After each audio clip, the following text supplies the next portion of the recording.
Hey guys, ThaPchild here. Today we're going to talk about Season 22 PTR, patch 2.6.10.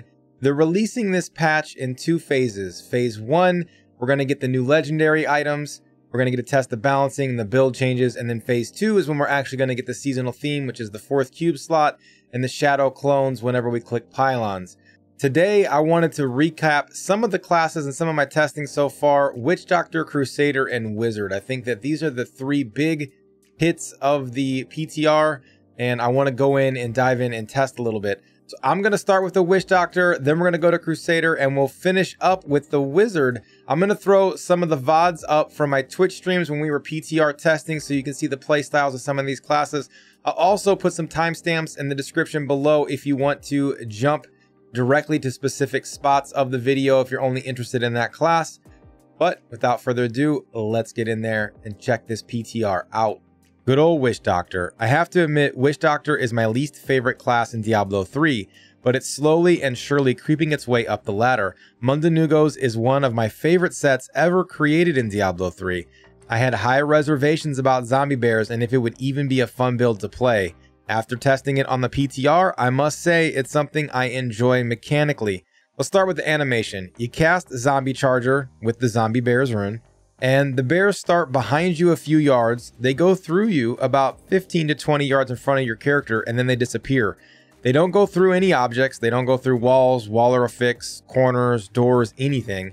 They collide with any and all objects, and I think that's a downside to the ability.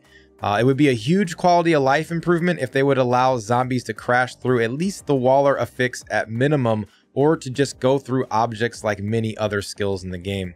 The reason that zombie bears is a thing again is because Scrimshaw got buffed for zombie bears, as well as the corresponding Helltooth set, which is where most of the damage comes from. Scrimshaw reduces the manage cost of Zombie Charger by 75% and increases the damage by 6 to 7 times.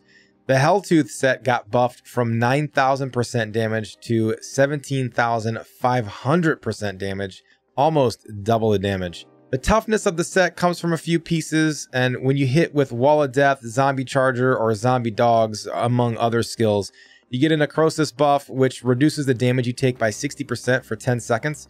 So as long as you're doing damage, you're getting a 60% damage reduction. It's pretty passive, you don't have to think about it. And also, you can pick up Zombie Dogs with the Eucapian Serpent and redirect 30% of the damage to your Zombie Dogs, as well as pick up the Leech rune on your Zombie Dogs to get some passive healing from that as well. If you throw on the Captain Crimsons, you're going to get more damage reduction from the resource cost reduction that you have on your gear, as well as some passive damage from the cooldown damage increase bonus of the set. There are many different things you could throw on this set for extra utility or extra damage. We tested a lot of things, including the Aquil chest piece for damage reduction, Traveler's Pledge Compass Rose for damage reduction and damage boost, Illusionary Boots for movement utility. You can Royal Ring to get the Captain Crimson set. Convention of Elements is probably going to be a staple. I would think Royal Ring, Convention of Elements, and Illusionary Boots are going to be the way to go. But when that 4th cube slot opens up, there's going to be a lot of options and a lot of different testing and utility pieces you can throw in there. Unfortunately, this build is just lacking in damage. The toughness seems okay with the greater rift levels we were testing, but we weren't able to damage output high enough to get into some super crazy high GRs, so we really don't even know how the toughness is going to scale. I was struggle busing to get a 105 with normal items and normal Paragon. From a mechanical playstyle, the set was rather fun to play, but from a performance standpoint, it was just super behind where it needed to be in order to be relevant. I like this set. I hope it's something that they can juice up for Season 22. In combination with the Mundunugos, there would be two very solid options for Witch Doctors to have different play styles. They could do group metas with Mundunugos and speeds with Mundunugos, as well as maybe get some zombie bears pushing and going. It would be very fun to have this set functional for Season 22. Next up, we're going to talk about Crusader. I'm not even sure where to start with Crusader. It's super powerful. It's so powerful, in fact, I almost didn't even cover it in this video because there's absolutely zero chance it's going to go into retail this powerful. I expect damage changes at the least, and possibly mechanic changes as to how the set and build functions altogether. This is a character full of greens and full of set combinations, and I'm not even 100% sure that Invoker was considered when the Norvald's buffs were made. But what we're doing is we're mixing the Invoker Thorns buff with the Akan's buff, with the Norvald's buff, and then, you know, the belt buff, and Thorns and area damage and block chance to get some crazy high Thorns multipliers. And then you're dropping these bombs on large groups of trash and watching everything blow up. It's pretty interesting mechanics. I think the playstyle is going to be a bit steep of a learning curve for casual players. You're running around grouping up trash with Pony, trying to keep your Pony DPS buff up. You're punishing to get your extra block buff up. You're standing in massive groups of mobs, so you've assembled after you've fished open rifts and fished your mob types. And once you have all those things going for you, then you're going to try to Iron Skin and Laws of Valor and stand in the middle of all these things and hope you get some crazy block streaks so you can drop your one big massive bomb on the group and blow them all up. Does that sound fun to you? If it does, you'd probably like this Crusader set. Some people yes, and some people no. I personally don't like this playstyle. I think it's too much fishing, too much RNG. So you're fishing for rift level, you're fishing for mob types in that rift level, and then you're RNG fishing, hoping you get the blocks that you need to get the high Invoker's Thorns buff. And then once you drop the bombardment, you're hoping that those bombs happen to land exactly where you need them to blow everything up. It's just like RNG on RNG on RNG. Some people like RNG, some people don't like RNG. I tend to lean against it. So for me, this isn't something I think is super fun to play. But if you disagree, it's totally fine. I'm okay with that. There's a lot of sets in the game that I dislike and other people do like. So definitely comment in the comment section below if this is a set that you do like. I would like to hear if you like it and why you like it if you do. But as long as it stays S tier power, people are going to play it. Hands down. It doesn't matter. If it is the most powerful set in the game, and right now it is, then people will play it regardless. I think the power level right now is like S tier plus. It's ridiculous. And I think the play style tier is C tier for me. I think it's just a C tier play style, not super fun personally. I don't want to spend crazy time talking about this Crusader because I really feel like a rework of this build is going to happen in phase 2. I don't think the damage is going to stay. I'm not even convinced the mechanics are going to stay. I feel like this is just a test phase to dip their toes in the water and see how does this play and what changes can they make to make it better. And finally up, we have the Wizard. And well, I saved the best for the broken for last. Not the best for last, the broken for last.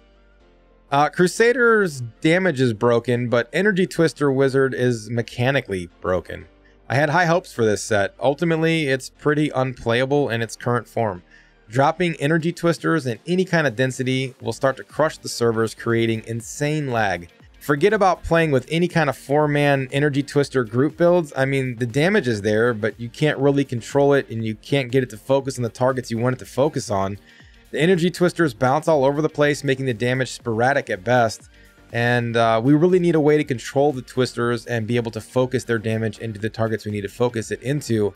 And again, that's if you can manage to keep the damage lag free. As soon as you get any kind of crazy density, especially in 4-man where you're pulling density together at high GR levels, it just cripples the server. It's just done. Unfortunately, there are also bugs with Death Wish. There's a stutter step-ish style bug where you can channel and release and channel and release and channel and release and double dip, triple dip on the Death Wish's damage proc.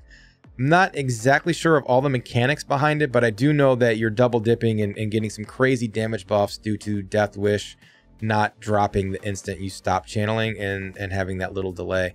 So I'm getting pretty burned out on Wizard requiring channeling in every single build. Tal Meteor, Veer's Chantoto, Hydra, Twister Wizard. I mean, you name it on Wizard and you're channeling in the build. So hopefully they can figure out a way to make this ET Twister Wizard get redesigned and not require channeling at all. Like, that would be pretty cool to have a non-channeling Wizard setup. I expect this to get drastically changed to the point where it doesn't even resemble what we're playing right now, or just maybe completely removed and that energy spent on Hydra for the rest of the PTR. I don't think that this is even a thing at this point. So again, I'm not going to spend crazy time covering it because this is going to either change so dramatically where it doesn't resemble phase 1, or they're just going to take it out and then put that balance change focused and the energy and time into Hydra. I'm not sure which would be better. Like, I like Energy Twister if they could make it work. I think there's some really cool things they could do with it. I just don't know if they have the time to get those things done before season 22 hopefully launches. So maybe we'll just, you know, get some Hydra buffs and then next season will be Season of Wizard win. I don't know. I'm really hoping that Wizard gets its shining moment because I think it's been on the bottom for a little bit and it's time to bring them back to the top. But that's it for my review on those classes. Thanks for hanging out for Season 22 PTR Phase 1 review video. We're going to have some more videos up for the second phase of PTR. If you want to catch some of my live streams where I'm doing all of this testing, you can catch me on twitch.tv/ThaPchild. Chances are I'm live right now. Go check it out. Come hang out with me and help give me some suggestions on what we're going to test for Season 22. I stream 5 days a week, Monday through Friday. The stream schedule is in the description below. As always, if you guys want future Diablo 3 content, don't forget to hit the subscribe button, click the bell notification icon so you never miss an upload.